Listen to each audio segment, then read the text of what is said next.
Hi, we're going to be talking about the Illinois legislative process, and we have here Richard Pearson, who's Executive Director of the Illinois State Rifle Association, and Bill Potts, who's Director of Legislation. Let's talk a little bit about the legislature, because a lot of people don't really understand how the legislature works. The legislature is responsible for all the laws, right? Right. And they appropriations, everything, where the money comes from, where it's supposed to go. Indebtedness. Exactly. Something that I can't imagine in the state of Illinois. No. So the legislature is made up of representatives and senators. Representatives are what? They're elected every 2 years. Okay, and that's en masse. That's en masse. Every 2 years their term is up, and they are represented by the constituents that live in their districts.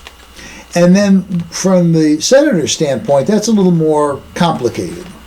They're up every 2 years, 4 years, and 4 years, which means they're in a 10-year cycle. They have 3 elections. Right. It could be a 2, a 4, a 2. It's about a third of them are up every 2 years.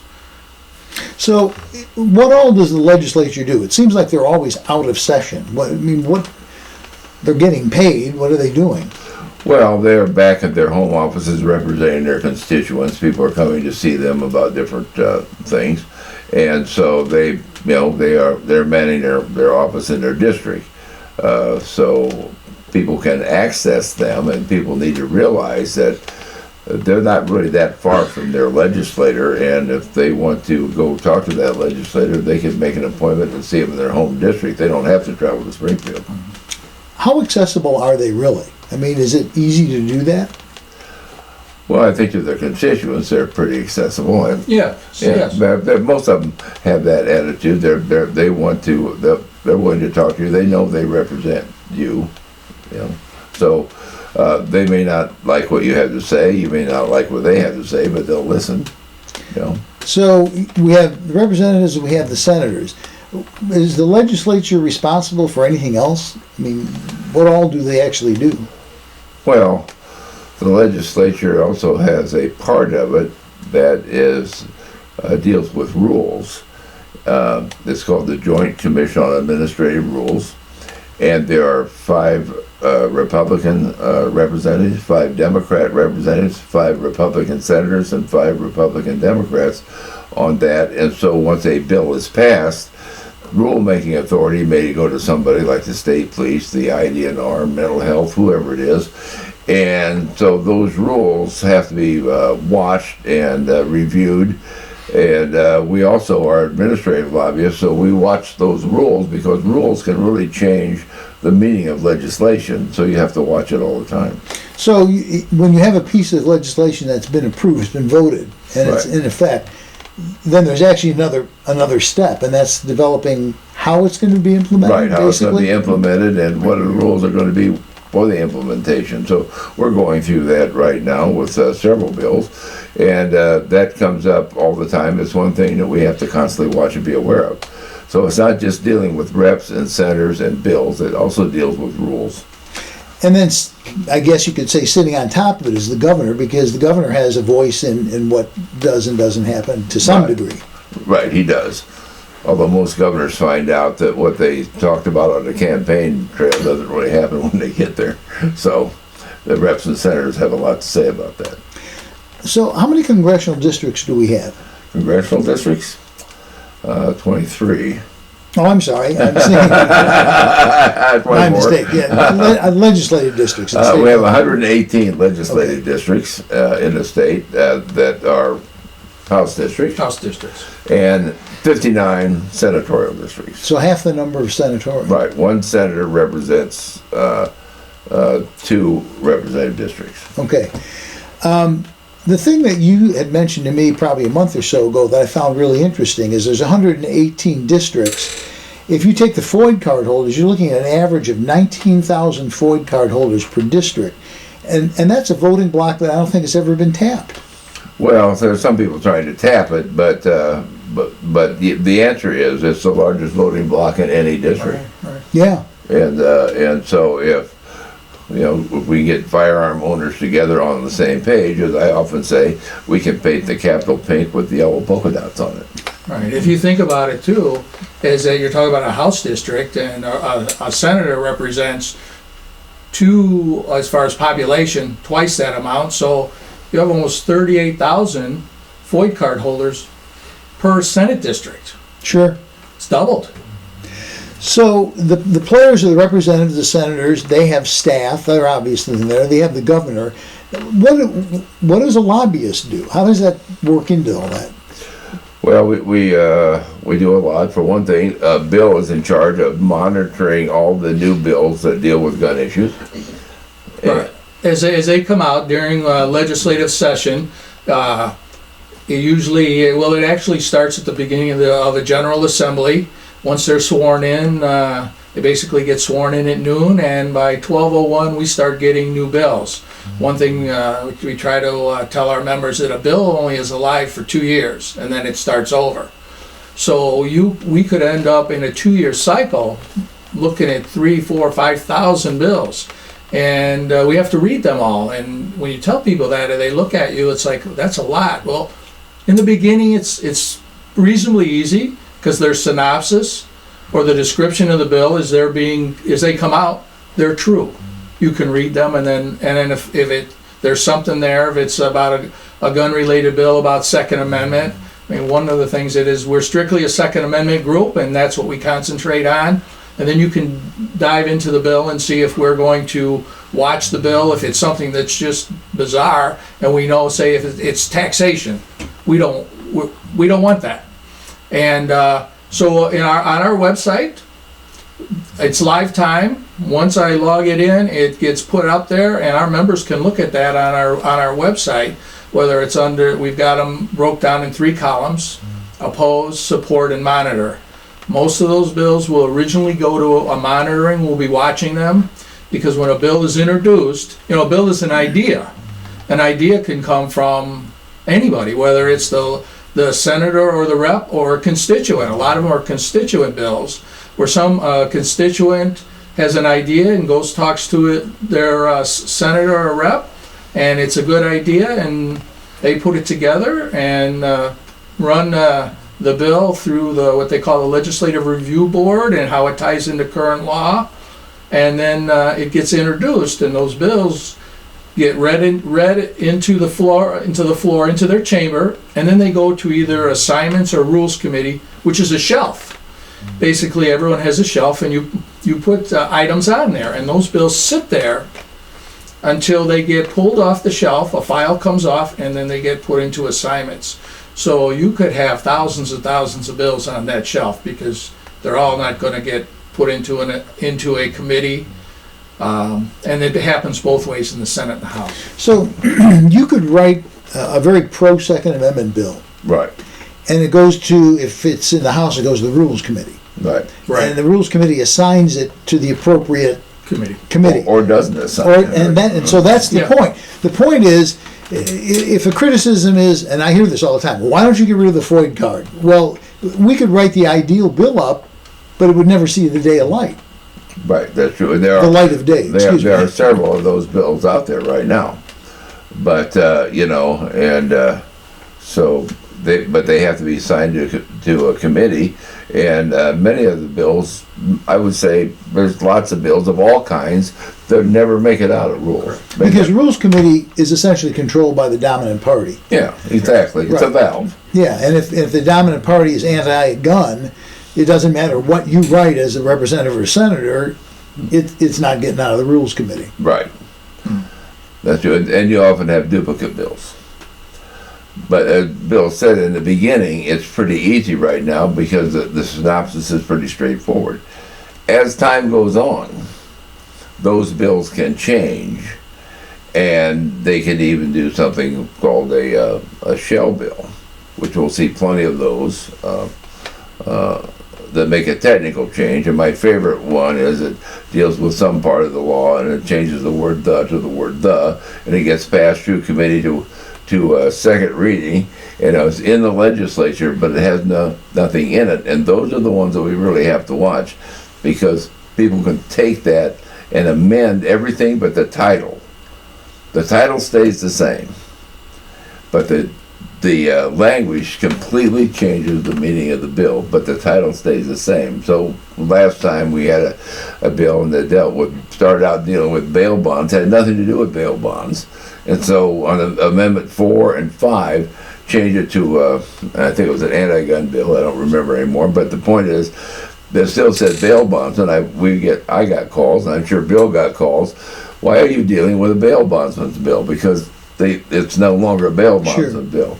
Now, the reason the reason you would do that is because there's actually a cutoff date, and after which in that session you can't introduce new bills. Correct. So if you know somewhere down the line you may not even have an idea at the time, but what you're doing is you're basically holding a spot. It's a place marker. Right. So they name it whatever they want to name it, and then later on when they go, oh, I got a great idea how we're going to ban assault weapons, then they just... I have a shell bill sitting here they on the just shelf. rewrite it. Let's pull it off and use that. Yeah, it's just like a bank of bills that they can modify at a later date.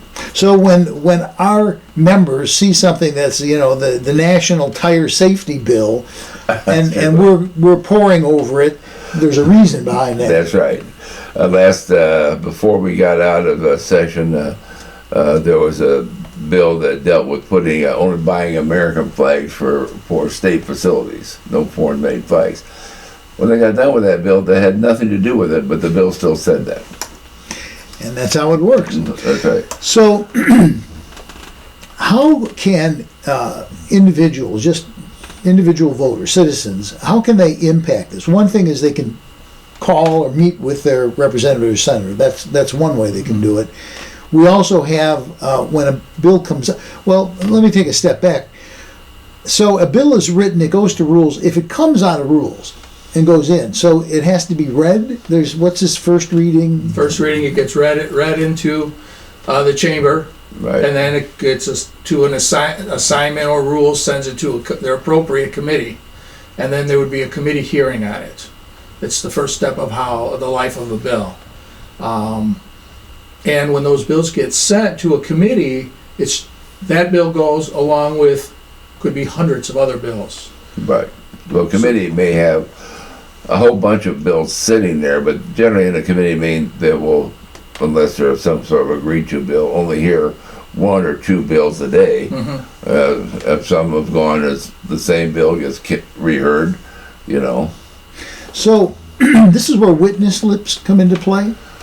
Well, this process? when the bill reaches the committee and is going to be heard, that is the time for witness slips. If you do it too early, then the witness slip doesn't matter, because it has to be when the bill is currently being heard.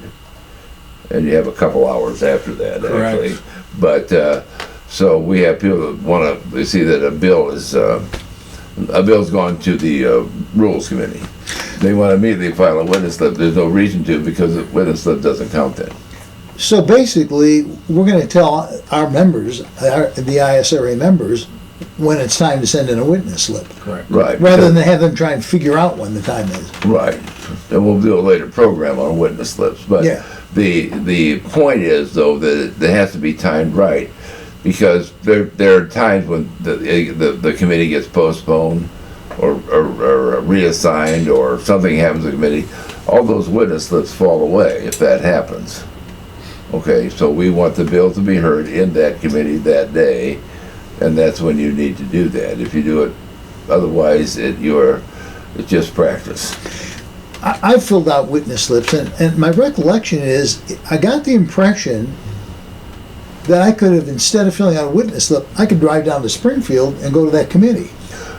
You could, depending on how big the room is, and you also may put down that you want a record of appearance only, or oral testimony.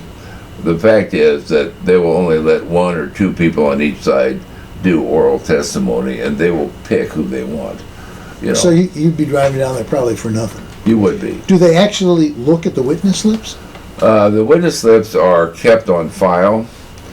When they were paper witness slips, it was more fun, but they're Now not. they're They're electronic now, and so we've had 10 10,000 witness slips on an issue, 12,000 witness slips on an issue, and those actually have to be retained if they're there at the right time, and that stays with the history of that bill.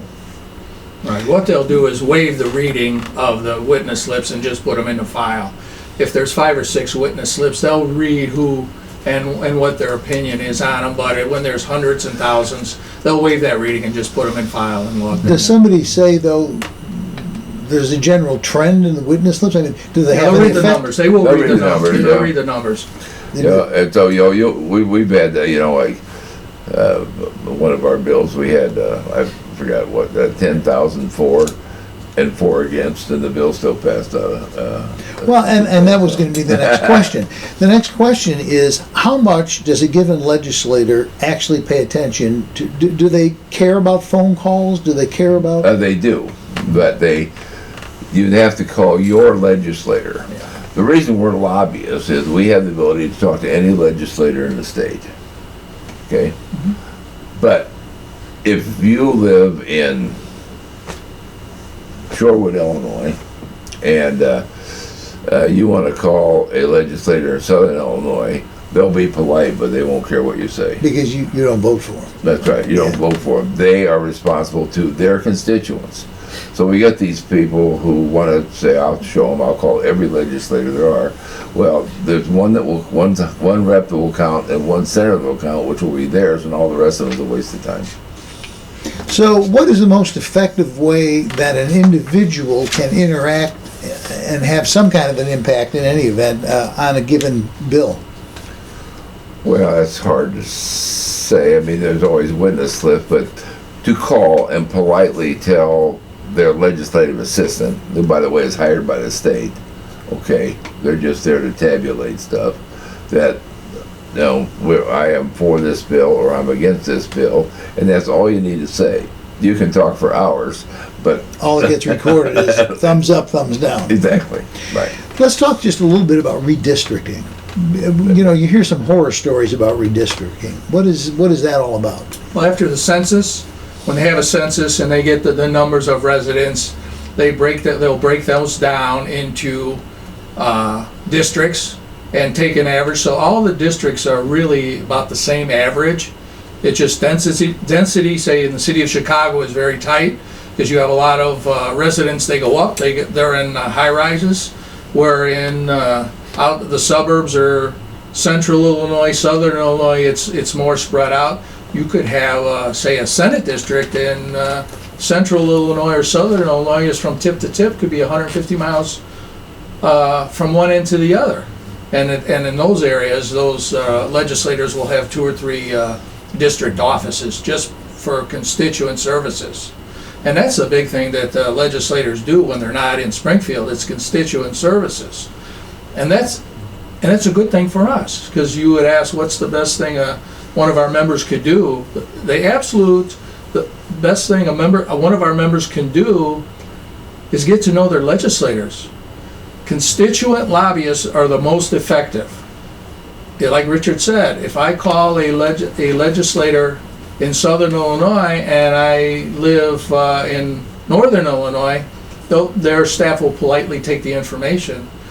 But if I live in that district and I live in southern Illinois and I tell them my name and my address, that's the key. Always tell them your address. Now you just logged in because, as we started, as you asked earlier, you vote for them.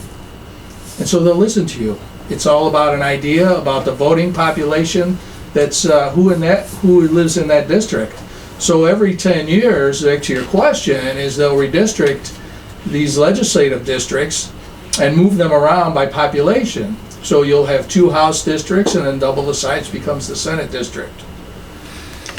You hear horror stories about they've redistricted someone so that it makes it impossible for him to get elected. Is that just on the federal level, or does that apply to state? That's on the state level.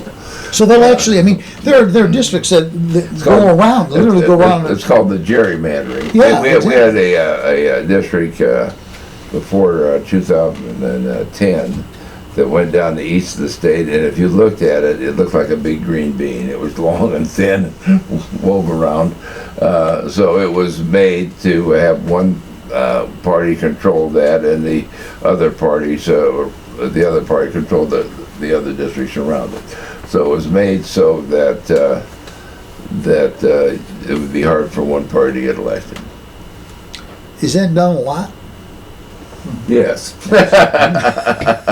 That's what the fair map is all about, but I don't see the fair map happening, actually.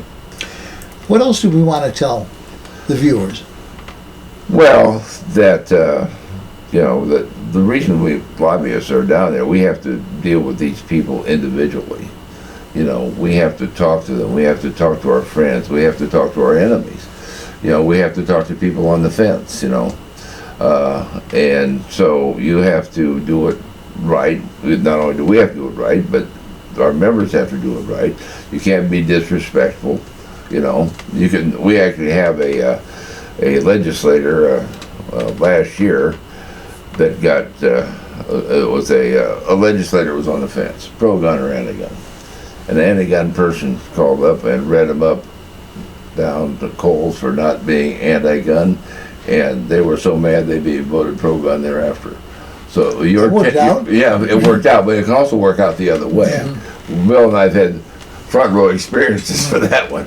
So you've got to control your emotions, got to control your temper, all that kind of stuff. If they disagree with you, that may be true, but you still need to maintain some decorum when you talk to them.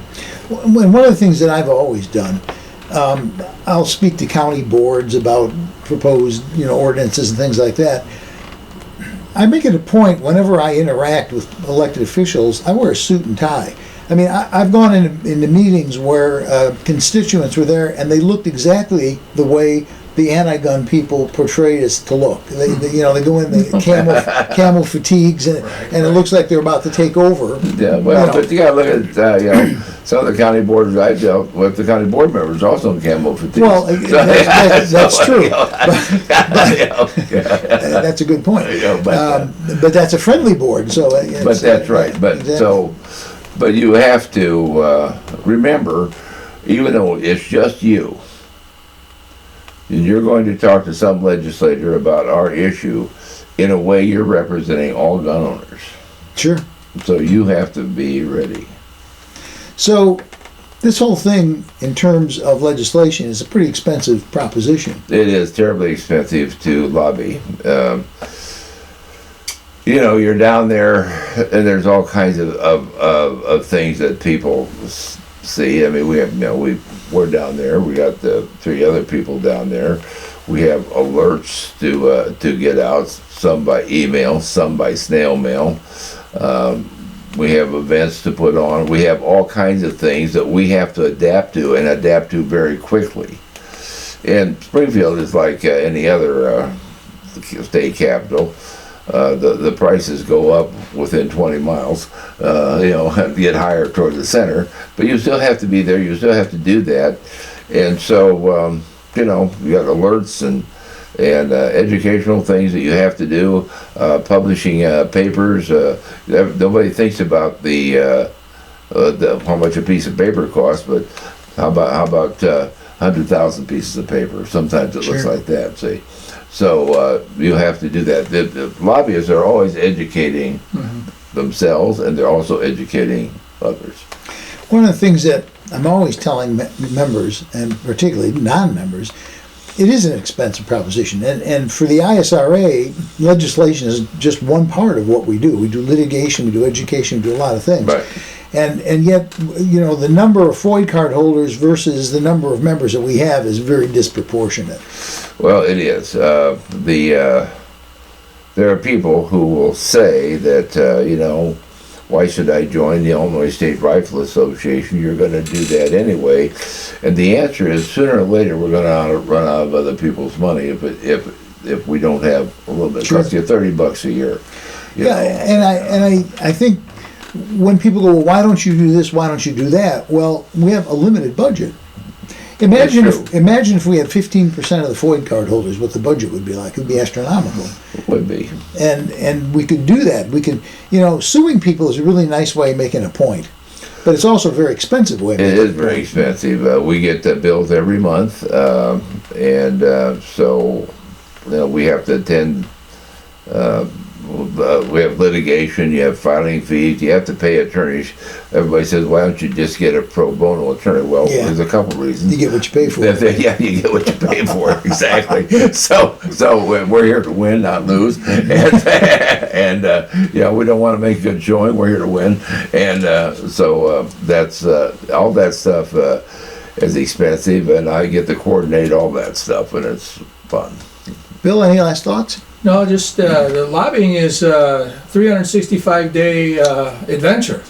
Because the legislature, they're only in from January to the end of May every year. The rest of the time, they're in their districts. They're doing constituent work, and they really are. And that's when we had years ago, we started a project called the Site Project, where I would ask the question. Here's the question for our members. Do you know who your state senator or your state rep is? A lot of them know their names. So my next question always is to them, do they know your name?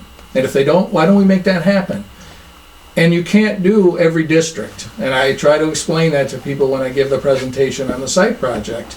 But I might be at a meeting in Rockford one day and Champaign the next, and down in Bunker Hill 2 days later. So it's a big state we're in. And we're not going to cover everyone, but if we can bring people in to get to them to know their legislator and their legislator to know them, it helps Richard and I when we're on the ground during those 5 months at the Capitol, where if we've got a legislator that just doesn't know and maybe relates to one of their constituents, we can make the call to our member and they can call them. Everything helps. We've got to work together. It's like, what's the old saying? It's like you don't swat one, you swat one bee, it's not a big deal, but don't swat that hive. And that's what we don't want to do. That's what we want to be like, and we've got to work together. And Richard touched on that, is you got to talk to them the way you got to talk to a legislator, how they want them to talk to you. Just explain to them. It's about training. It's about everything we talked about. It's not, it's like firearms. It's 99% training. It's about safety. It's not about pulling the trigger and putting a hole in the paper. Richard, last thought? Well, it's an ongoing process. There's never really a day goes by that I'm not getting something from somebody that deals with legislation. And I'm talking about summer, Sunday mornings. Absolutely. I'm talking about,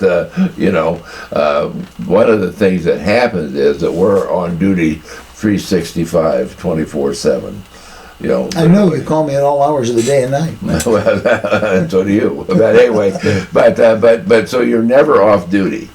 I thought about this one day, and since about 1990 or 2004, I have never been off duty yet. Sure. If you take a trip someplace, I live with my iPad, my iPhone, and a computer. I mean, I do the same thing. Absolutely. And so you are never away from it. Well, we hope this gives you a better idea of how the legislature works. If you're not a member, please join.